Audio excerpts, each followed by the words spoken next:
Yes people, कैसे हैं आप लोग? होप सो फ्रेंड्स आप लोग बहुत अच्छे रहे होंगे। मैं बता दूं, मैं भी बहुत अच्छा हूँ फ्रेंड्स।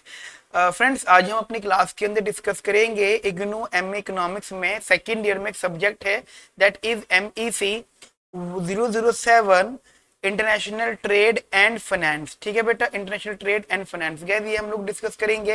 एंड गैस इसका जून 2020 का पेपर गैस हम लोग यहाँ पे डिस्कस करेंगे। फ्रेंड्स, एज यू नो हमारे न्यू बैच स्टार्ट हो चुके हैं और गाइज हमारा जितना भी कंसेप्ट है, जितनी भी चीजें गाइज हमारे रेगुलर बैच में अपलोड हो चुकी हैं गाइज।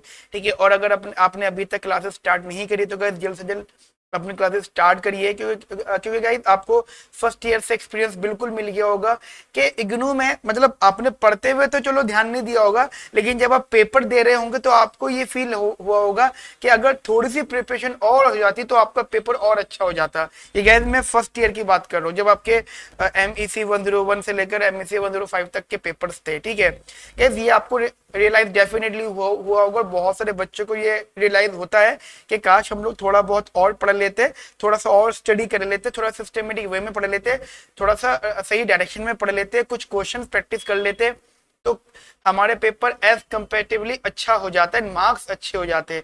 एंड गाइस, इग्नू में बहुत खराब बात यह है कि आप इंप्रूवमेंट नहीं दे सकते। अगर आपके मतलब मार्क्स पासिंग मार्क्स है, मतलब आपके 42 मार्क्स हैं तो वो गाइस आ चुके हैं 42, और अब आप उसको इंप्रूवमेंट नहीं दे सकते। ठीक है गाइस, एंड इन पेपर्स में क्या होता है, इग्नू वाले क्या करते हैं कि इन पेपर में मोस्टली बच्चों को बैक तो नहीं देते, क्योंकि गाइस ये पेपर थियोरेटिकल पेपर्स होते हैं। ठीक है, इनमें गाइस बैक तो नहीं लगती, फेल तो नहीं होते, लेकिन गाइस मोस्टली बच्चों को जो नंबर देते हैं वो बिल्कुल मार्जिन पे देते हैं, 40 to 45। बच्चा अब क्या ही कर लेगा इसके अंदर गाइस, बहुत ही कम बच्चों के ऐसे होते हैं।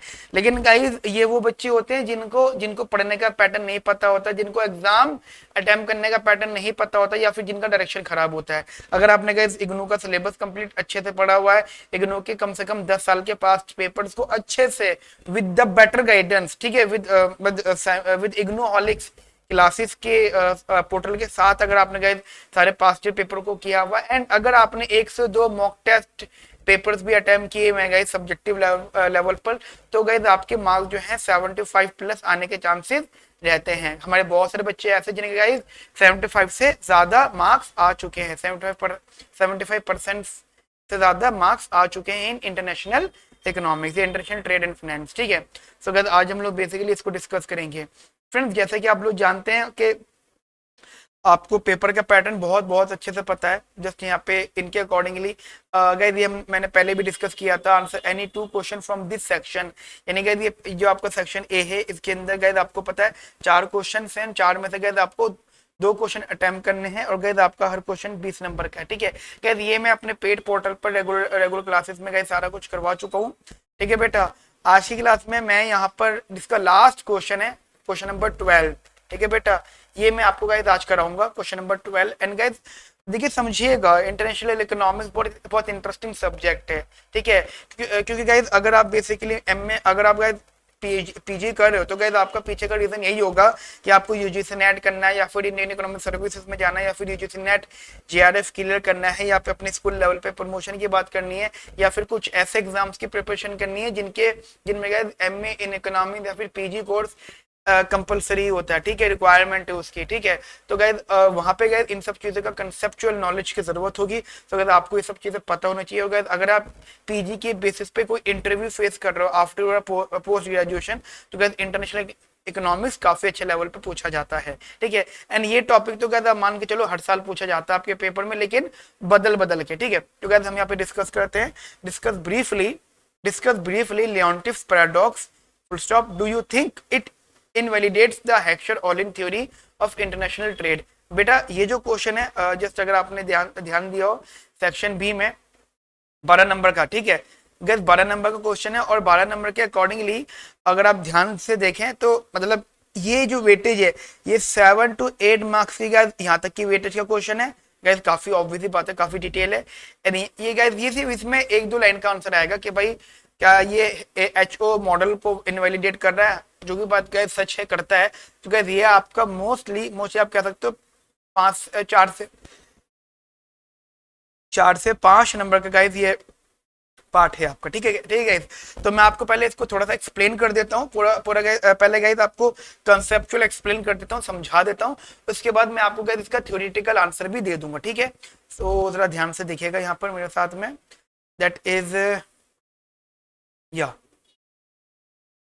सो MEC 007, ठीक है, इंटरनेशनल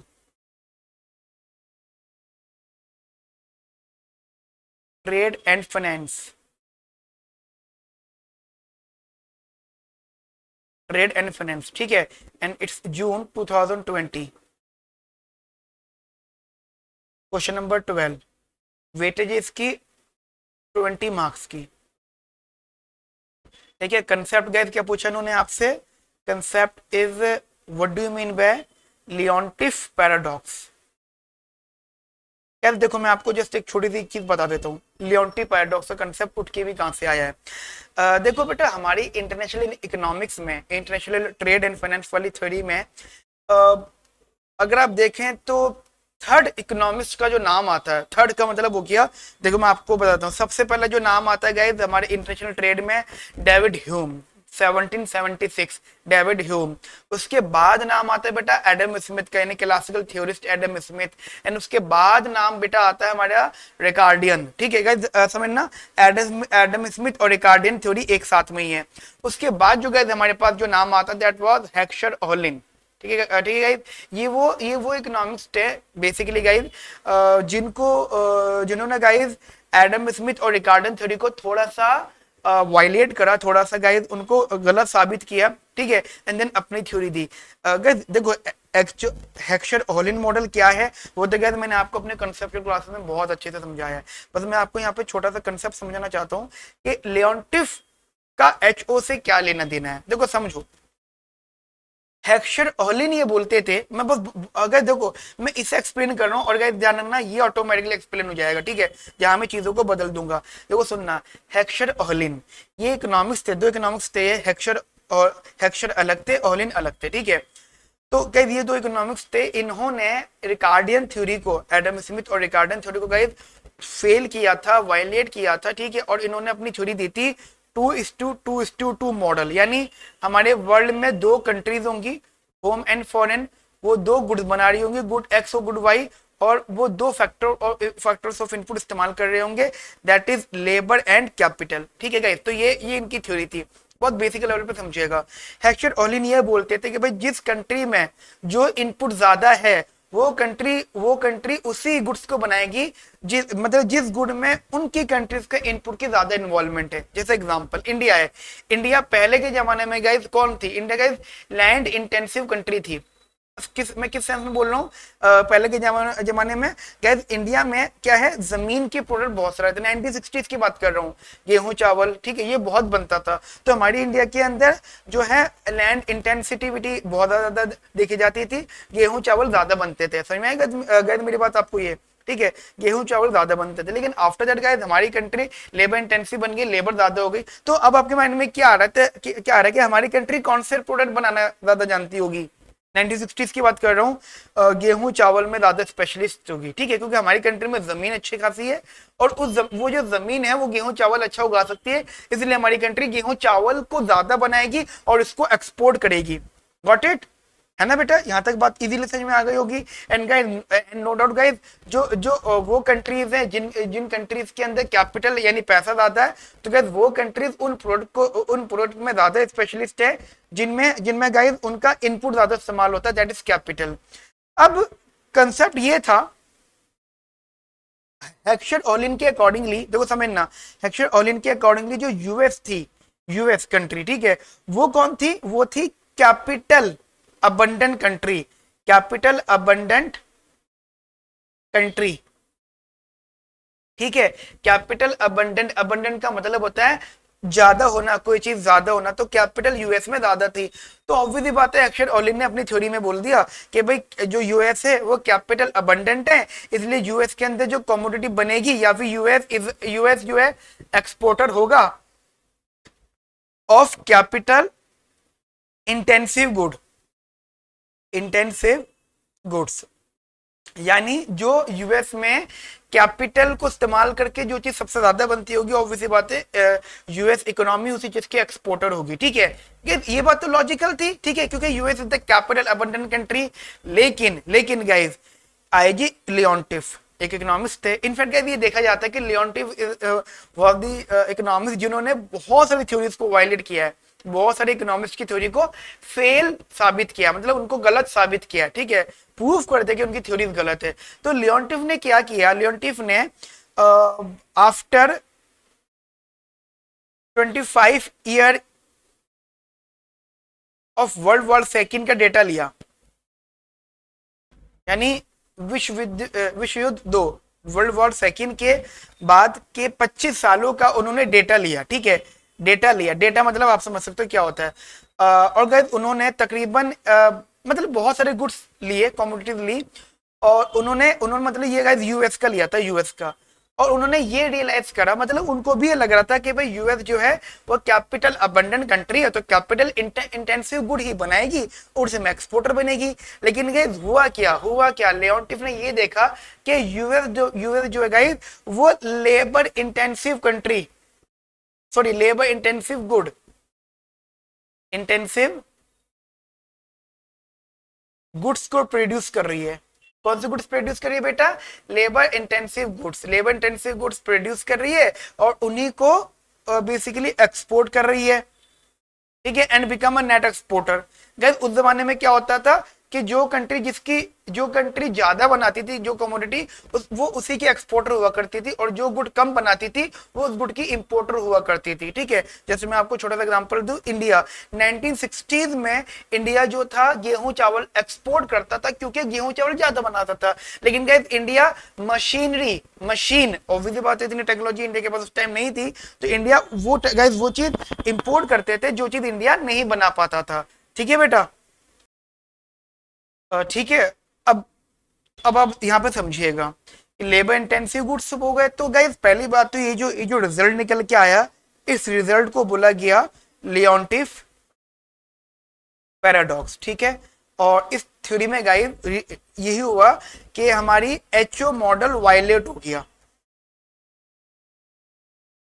ठीक है, क्योंकि एचओ मॉडल तो ये बोलता था कि भाई जो कंट्री जिस जिस जिस कंट्री में जो अबंडेंट है जो इनपुट, वो कंट्री उसी कमोडिटी को जाएगी जिस कमोडिटी में उसकी इनपुट को जरूरत ज्यादा होगी, है ना जी। भाई हमें कमोडिटी बना रहे हैं, मान लो हम बना रहे हैं फूड। ठीक है, फूड बना रहे हैं एग्जाम्पल, तो फूड को बनाने के लिए क्या क्या चीज की जरूरत है? जमीन की जरूरत है। भाई खेती बाड़ी की बात करूं मैं, जमीन की जरूरत है। तो गाइज ऑब्वियस बात है, अगर हमारे पास जमीन ज्यादा है तो हम भाई खेती बाड़ी वाली चीज को ज्यादा बनाएंगे, जमीनी वाली चीज को ज्यादा बनाएंगे, उसके एक्सपोर्टर बनेंगे। लेकिन अगर ऐसा उल्टा उल्टा हो जाए तो कि हम जमीन ज्यादा होने के बाद भी, वो ज्यादा अच्छी प्रोडक्शन करने के बावजूद भी हम चीज को इंपोर्ट कर रहे हैं, तो गाइज ये थोड़ा सा अजीब लगेगा। तो गाइज उस टाइम में लियोन्टिफ को यही बात अजीब लगी। लेकिन गाइज इंटरेस्टिंग बात क्या थी, लियोन्टिफ बहुत अच्छे इंसान थे। ठीक है, वो किस देखो गाइस ये अच्छी बात होती है, क्रिटिसाइज करना अच्छी बात है, बस क्रिटिसाइज करके किस सोल्यूशन देना और भी अच्छी बात है। मतलब आप ये सोचो, मैं ये बोल रहा हूँ कि आपकी प्रिपरेशन, मतलब आपने जो मुझे आंसर भेजा, बहुत सारे बच्चे ऐसे होते हैं आंसर राइटिंग सेशन मेरा अटेंड करते हैं, आंसर राइटिंग सेशन के how to write the answers. ठीक है, आंसर कैसे राइट करना है, लिखना है। तो होता है क्या, मुझे जब बच्चे अपने आंसर्स भेजते हैं मैं उनको कहता हूँ जी, मेरा क्या काम होता है क्रिटिसाइज करना, भाई बताना कि गलती कहां पर है। अब पूरा भी गलत होता है तो कहते मैं एक तो बताता हूँ कि भाई ये गलत आंसर है, फिर उसका सही भी भेजता हूँ। समझ रहे हो गाइस, ये चीज अच्छी होनी चाहिए। तो Leontief was a very innocent person and very good person. Leontief himself solved this paradox. मतलब मैं शॉर्ट में लिख भी देता हूँ इस बात को, Leontief himself solved this paradox. अब कैसे गाइस देखो समझो, बगैर बहुत टेक्निकल टर्म में बता रहा हूं। लियोन्टिफ ने ये बताया कि भाई माना कि यूएस लेबर इंटेंसिव गुड बना रहा है, but these labour intensive good are the highly skilled product, या फिर these labour intensive goods are produced by highly skilled labour. ठीक है, मैं लिख देता हूं गाइस, दीज गुड्स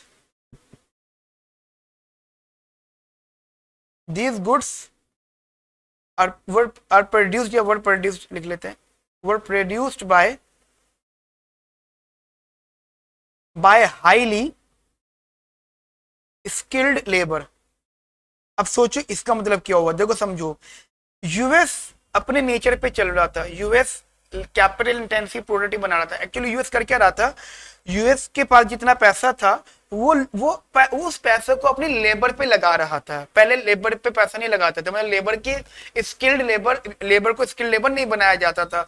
यूएस क्या कर रहा था, अपनी जो लेबर थी उसको नॉलेज दे रहा था, उसको टेक्नोलॉजी सिखा रहा था, उसके लिए रिसर्च एंड डेवलपमेंट इंस्टीट्यूशन खोल रहा था। ठीक है, आपको पता ही होगा ऑक्सफोर्ड, ये मतलब वर्ल्ड लेवल पे बड़ी बड़ी यूनिवर्सिटीज थी जो बहुत पहले ही बन चुकी थी। तो गाइस यूएस भी क्या कर रहा था, यूएस अपने कैपिटल अमाउंट को लेबर पे खर्च कर रहा था, लेबर को स्किल्ड बनाने के लिए खर्च कर रहा था। तो जब लेबर स्किल्ड हो गई तो आफ्टर उसके स्किल्ड होने के बाद में वो क्या करने लगे, इनसे फिर उन प्रोड्यूस को प्रोड्यूस करने लगे, and then they produced the commodity। And guys ये वो कमोडिटी हुआ करती थी जो वर्ल्ड में कोई और नहीं बना सकता था, या फिर स्किल्ड लेबर बना सकती थी। तो गाइस इनडायरेक्टली लियोंटिफ ने ये बोला कि भाई जो यूएस जो बना रहा है वो मतलब highly skilled labour intensive goods बना रहा है, highly skilled labour intensive good. It means these labours are basically skilled by US economy. ठीक है, स्किल्ड मतलब स्किल सिखाया गया, ठीक है, उनको सिखाया गया और वो जो पैसा था वो उस लेबर पे लगाया गया। ठीक है गाइस, तो ये उसका लियोंटिफ का रिजल्ट था। बड़ा प्यारा एक्सप्लेनेशन थी वो। तो गाइस मैं यहाँ पे बहुत ज्यादा लिख नहीं सकता हूँ, लेकिन गाइस बहुत अच्छा इंटरेस्टिंग फैक्ट उन्होंने यूएस ने समझाया था। ठीक है बेटा, आपको मेरी यहाँ तक की बात अच्छे से समझ में आ गई, बढ़िया से। अब गाइस मैं काम करता हूँ बेटा, मैंने इसका एक थ्योरी आंसर लिखा हुआ है। ठीक है, एक थ्योरी आंसर लिखा हुआ है, मैं गाइस आपको थ्योरी आंसर यहाँ पे शेयर कर लेता हूँ। ठीक है बेटा, तो जरा ध्यान से देखिएगा थ्योरी आंसर। ठीक है, देखना गाइस यहाँ पे ध्यान से, या दैट्स इट। या गाइस आपके सामने आ गया गाइस, एंड गाइस मैं आपको बता देता हूँ Semicon classes and IGNOU all is the same institution. ठीक है, एंड गाइस देखिएगा जरा ध्यान से, दिस इज द कंसेप्ट। ये गाइस मैंने इसको इस कंसेप्ट को उसी आंसर की तरह लिखा हुआ है। ठीक है बेटा, जिस आंसर में होना चाहिए गाइस मैंने उसी आंसर की तरह लिखा हुआ है, लियोंटिफ पैराडॉक्स। उन्होंने पूछा what do you mean by Leontief paradox, तो गाइस आपको जस्ट एक्सप्लेन करना है, एक्सप्लेन किया टू द पॉइंट गाइस लिख देना है। और गाइस ये वही लिखा हुआ जो मैंने अभी आपको समझाया मैंने जो गाइस अभी आपको समझाया वो ये वही चीज लिखी हुई। ठीक है, कि भाई लियोंटिफ ने, जैसे मैं आप बता देता हूँ आपको एक बार और, कि factor proportion theory of international trade is one of the most influential idea in the international trade. क्या ध्यान रखना, factor proportion theory was suggested by Heckscher Ohlin.